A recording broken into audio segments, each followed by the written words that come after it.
giving each group of you a different era of history to research. And the question is, what impact did your era have on the modern world? So Sarah, your group has the ancient Greeks. Ravi, you've got the Romans. And Danny's group gets, yes, a bit of a challenge for you. You get the Middle Ages.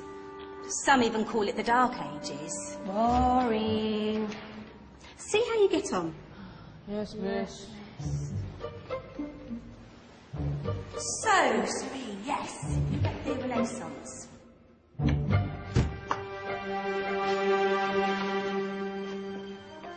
Is that the librarian? I guess so. How are the Dark Ages going to have anything to do with us? Excuse me. Sorry to bother you. What do you want? We need to find out what impact the Dark Ages had on the modern world. Never was a period of history so poorly named. Don't touch. It's priceless. And I suppose someone's been filling your head with the usual nonsense, eh? 1,000 wasted years. A black hole in history, am I right? Yeah, sort of. You see, it's always the same. You assume it was all mud, disease, death and destruction, with marauding mobs of barbarians ripping down the good of former civilizations, burning and plundering as they went, nothing of any worth invented either, eh? Oh, no. Go on, Beofrey. Sorry to bother you. Come on, it's probably not worth it. Everyone knows that the Greeks and Romans invented everything anyway. Oh, did they now? And you're sure about that, are you? You know, I might just have something for you. You seem to be up to the task. I suppose I could... Follow me. I've got just the book for you.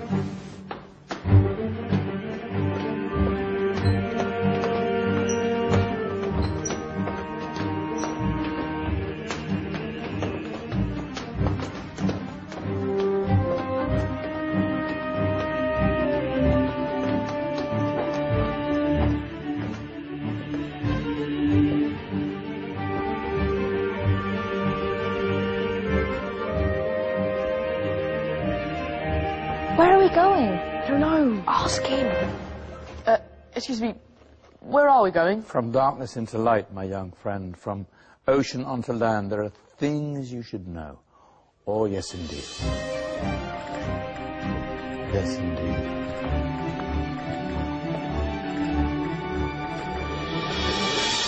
Now, I know I left it round here somewhere.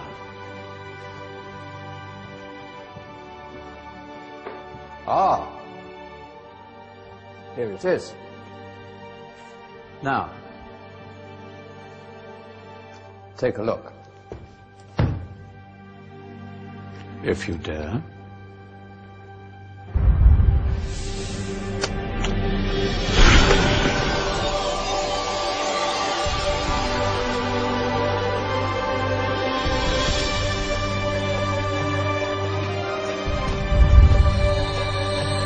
What's going on? Welcome to the Dark Ages, or as it should be known, the Golden Ages. Who are you? I am Al-Jazari, engineer and ingenious inventor. I thought you said this was the Dark Ages. It doesn't look very dark. That's because it's all a matter of perspective, my soon-to-be illuminated friend. Of course, there are parts of the world that weren't dark at all, but in a civilization that stretched from Spain to China, the golden rays of discovery and invention shone over everything. What civilization? The Muslim civilization, my young friend. Through scholars and scientists of various faiths, some of the most important discoveries known to man were made at this time.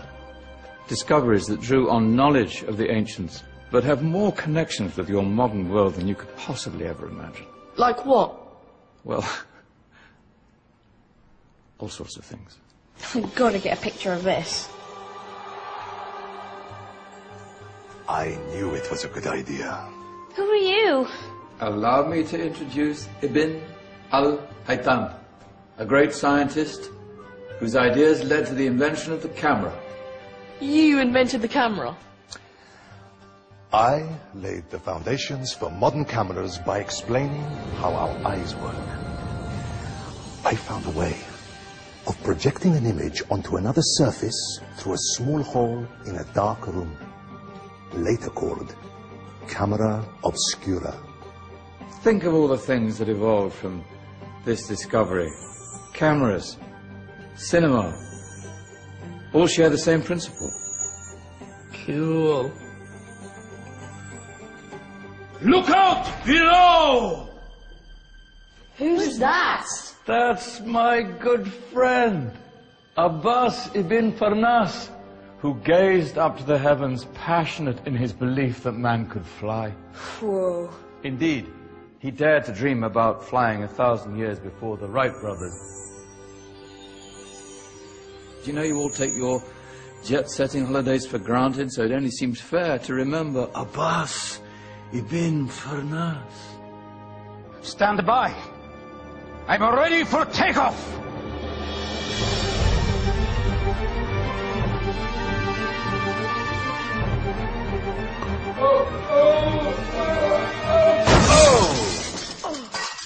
You did forget one thing, though. A tail, useful for landing. My back. Is there a doctor in the house? Did someone call? Ah, my old friend, why don't you introduce yourself to my young guests? I am Abul Qasim al-Zahrawi. Many call me the father of surgery. Did you actually do surgery back then? Of course we did. In fact, many of the surgical tools that I invented are still used in your modern hospitals. Excuse me, a patient needs my attention. Scalpel? I think I may need some stitches. In that case, I'll use catgut. Catgut? From the gut of animals. Perfect for stitching up internal wounds.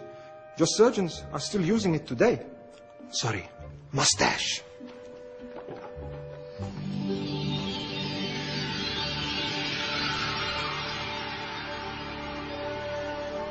Who's she?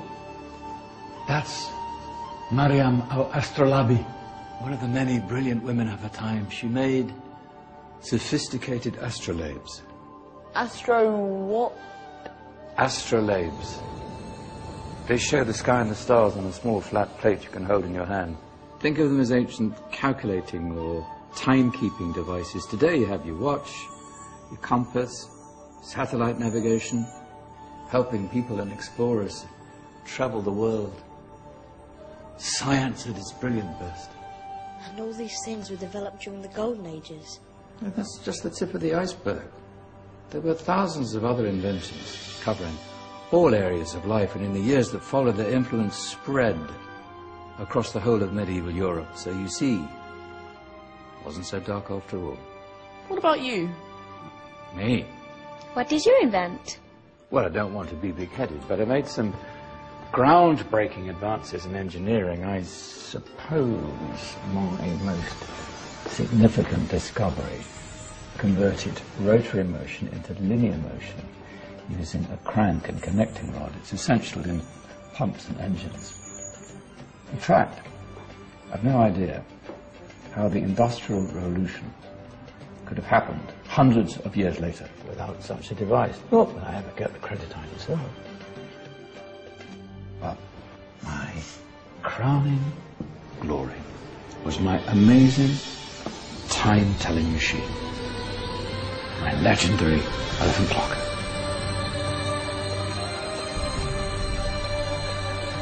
It's a clock. Yes. Dozens of components collected from different cultures around the world. Indian, Greek, Arabian, Egyptian, Chinese. Wow. A United Nations clock. That is pretty cool. Does it actually tell the time? Well, yes, of course. If it wasn't for me, thousands of people would be late for everything. Speaking of time, we better get you back. And remember, Spread the word. This was a golden age, and I've only shown you a tiny part of this wondrous time. There are countless other scientists and inventions directly connected to your modern world. You're just going to have to find out for yourselves. No, wait!